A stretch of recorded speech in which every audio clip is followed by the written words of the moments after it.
नमस्कार, मैं डॉक्टर अरुण आपके चैनल पुरातन विज्ञान पर आप सभी का हम स्वागत कर रहे हैं। राम कथा रामायण और महाभारत काल में महाभारत की कथा हम सब ने सुना है, लेकिन एक बात जो हमें ध्यान में इधर आके आया वो था कि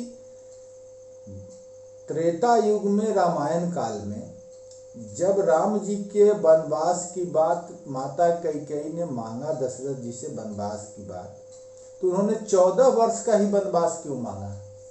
जब भरत बेटे को गद्दी देनी थी तो 20 वर्ष का मांगते, आजीवन मांग लेते, या बहुत उन पे दया आ गई तो 10 वर्ष का मांग लेते।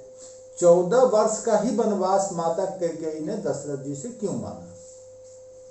दूसरी बात कि महाभारत काल में जब बात का समझौता नहीं हुआ तो पांडवों की भी वनवास की बात आई, तो उस वनवास में 12 वर्ष वनवास और 1 वर्ष गुप्त वनवास की बात आई है। तो इसकी चर्चा हम करना चाह रहे हैं। इस पर हमने कुछ अनुसंधान किया, खोजा कि ये तथ्य क्या है, क्यों 14 वर्ष ही, क्यों 12 + 1। तो त्रेता युग में भी संविधान था और द्वापर युग में भी एक संविधान था।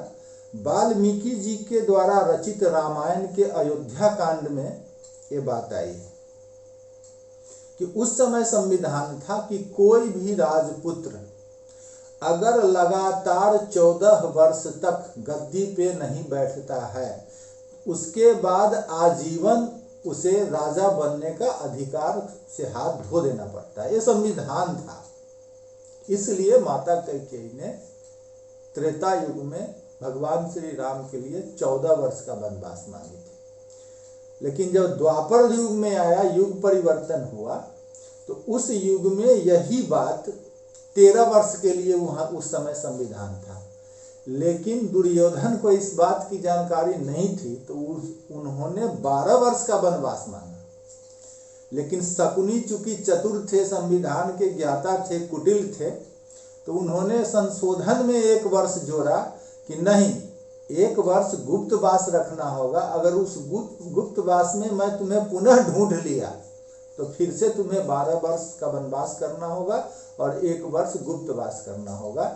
तो त्रेता में 14 वर्ष था कि कोई व्यक्ति लगातार राज पद से दूर रहता है तो उसे राजा बनने का अधिकार खोना पड़ता है। द्वापर में ये था 13 वर्ष का। लेकिन कलयुग में जिस समय अभी हम लोग रह रहे हैं, तो हम लोगों के संविधान में अब तो राजा बनने की बात नहीं है, लेकिन अगर आप अपनी संपत्ति पर 12 वर्षों तक लगातार कर का भुगतान नहीं करते हैं, या वो संपत्ति आपके कब्जे में नहीं है, दाखिल कब्जा नहीं है आपका, तो 13वें वर्ष से आप उस संपत्ति पर अपना अधिकार नहीं जता सकते हैं। यह भी भारतीय संविधान है।